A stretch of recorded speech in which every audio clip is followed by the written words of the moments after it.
ಬಳ್ಳಾರಿಯಲ್ಲಿ ಬ್ಯಾನರ್ ವಿಚಾರಕ್ಕೆ ಫೈರಿಂಗ್ ಪ್ರಕರಣಕ್ಕೆ ಸಂಬಂಧಪಟ್ಟಂತೆ ಮೃತ ರಾಜಶೇಖರನಿದ್ದಾನೆ ಕಾಂಗ್ರೆಸ್ ಕಾರ್ಯಕರ್ತ ನಾರಾ ಭರತ್ ರೆಡ್ಡಿ ಅವರು ಆಪ್ತ ನೋಡಿ ಅವನು ಸತ್ತೋದ. ಆದರೆ ಅವ್ರ ಮನೆಯಲ್ಲಿ ನೀರವ ಮೌನ ಆವರಿಸಿದೆ. ಸ್ಮಶಾನ ಮೌನ ರೀ.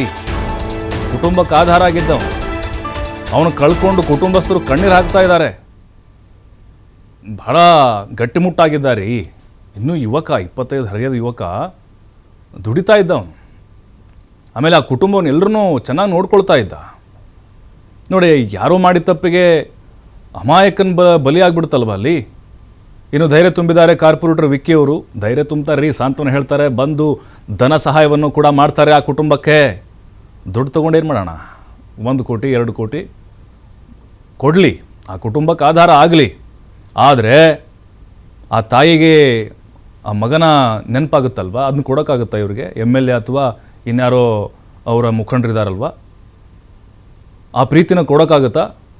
ಮಗ ಬರೋದನ್ನು ನೋಡ್ತಾ ಇದ್ರು ಅವರು, ಮಗ ವಾಪಸ್ ಬರ್ತಾನೆ ಅಂಥೇಳಿ.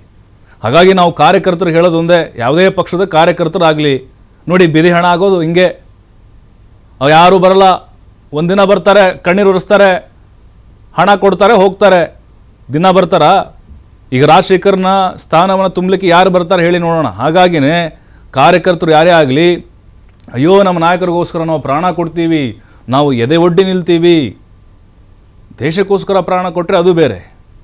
ಹೀಗಾಗಿನೇ ಎಷ್ಟೋ ಜನ ಕಾರ್ಯಕರ್ತರು ಇದೇ ಒಂದು ಹುಮ್ಮಸ್ಸು ಆವೇಶದಲ್ಲಿ ಹೋಗಿ ಬಲಿಯಾದಂಥದ್ದು ಕರ್ನಾಟಕದಲ್ಲಿ ಬಹುಶಃ ಜಾಸ್ತಿ ಆಗ್ತಿದೆ ಅಂತ ಅನಿಸುತ್ತೆ.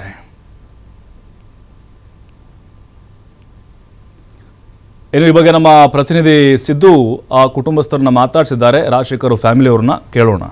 ಬ್ಯಾನರ್ ಹಾಕೋ ವಿಚಾರದಲ್ಲಿ ನಡೆದಂಥ ಗಲಾಟೆ ಹೋಗಿ ಹತ್ಯೆಗೆ ಬಂತು. ಹತ್ಯೆ ಆದಂಥ ಸಂದರ್ಭದಲ್ಲಿ ರಾಜಶೇಖರ್ ಏನು ಹತ್ಯೆ ಆದರು, ಅವರ ಮನೆ ಮುಂಭಾಗದಲ್ಲಿದ್ದೀವಿ. ಬಳ್ಳಾರಿ ಹೃದಯದಲ್ಲಿ ಭಾಗದಲ್ಲಿರುವಂಥ ಹುಸೇನ್ ನಗರದಲ್ಲಿ ಅವರ ಮನೆ ಇದೆ. ಆ ಮನೆಯನ್ನು ನಿಮಗೆ ತೋರಿಸ್ತಾ ಇದ್ದೀವಿ. ಈಗ ಏನು ನೋಡ್ತಾ ಇದ್ದೀರಲ್ಲ, ಇದೇ ಒಂದು ಚಿಕ್ಕದಾದಂಥ ಮನೆ. ಈ ಮನೆಯಲ್ಲಿ ಅವರ ಕುಟುಂಬಸ್ಥರು ಕೂಡ ಇರುವಂಥದ್ದು. ದಿನಪೂರ್ತಿಯಾಗಿ ಕೂಲಿ ಕೆಲಸವನ್ನು ಮಾಡ್ತಾ ಅವರ ಕುಟುಂಬವನ್ನು ಸಾಗಿಸ್ತಾ ಇದ್ರು. ಈಗ ದಿಢೀರ್ ಅಂತ ಹೇಳ್ಬಿಟ್ಟು ಈ ಹತ್ಯೆ ಏನಿದೆಯಲ್ಲ, ಅವರಿಗೆ ಮರೆಯಕ್ಕಾಗ್ತಿಲ್ಲ. ಕುಟುಂಬಸ್ಥರು ಕೂಡ ಕಣ್ಣೀರನ್ನು ಇಡ್ತಾ ಇದ್ದಾರೆ. ಅವರ ಮನೆ ಮುಂದೆ ಹಂಗಿದ್ರೆ ಮೌನವಾದಂಥ ವಾತಾವರಣ ಕೂಡ ನಿರ್ಮಾಣವಾಗಿದೆ. ಆತನನ್ನ ದಿನಪ್ರತಿ ತಂದೆ ಅವ್ರ ಮಕ್ಕಳ ಜೊತೆ ಸಾರಿ ಮಕ್ಕಳಂದ್ಬಿಟ್ಟು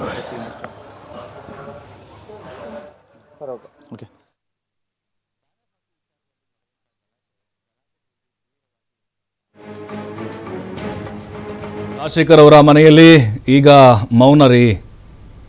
ಆ ಹೆತ್ತ ತಾಯಿಗೆ, ಅವ್ರ ಸಹೋದರಿಯರಿಗೆ ಯಾರು ಆಸರೆ ಆಗ್ತಾರೆ? ಹೋಗಿ ನಾಯಕರೆಲ್ಲ ಕಣ್ಣೀರು ಹಾಕ್ತಾರೆ, ದರ್ಶನ ಪಡಿತಾರೆ, ಅಂತ್ಯ ಸಂಸ್ಕಾರ ಮಾಡ್ತಾರೆ, ದುಡ್ಡು ಕೊಡ್ತಾರೆ, ಒಪ್ಕೊಳ್ತೀವಿ.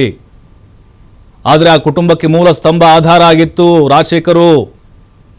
ದಿನನಿತ್ಯವೂ ಕೂಡ ನಗನಗ್ತಾನೆ ಇರ್ತಾ ಇದ್ದ, ತಾಯಿ ಮಡ್ಲಲ್ಲಿ ಮಲ್ಕೋತಾ ಇದ್ದ. ಅಂದರೆ ಏನಾದರೂ ಆತನಿಗೆ ಕಷ್ಟಗಳಾದಾಗ ಒಳ್ಳೆ ಮಗನಾಗಿದ್ದ. ಆ ಪ್ರೀತಿಯನ್ನು ಯಾರು ಕೊಡ್ತಾರೆ ಈಗ? ದುಡ್ಡು ಓಕೆ, ಆದರೆ ಆ ಪ್ರೀತಿ, ವಾತ್ಸಲ್ಯ, ಆ ನೋವು, ಮಗನ ಪುತ್ರ ಶೋಕಂ ನಿರಂತರಂ ಅಂತಾರಲ್ಲ, ಹಂಗೆ ಅದನ್ನು ಯಾರು ತುಂಬ್ತಾರೆ ಹೇಳಿ? ಹಾಗಾದರೆ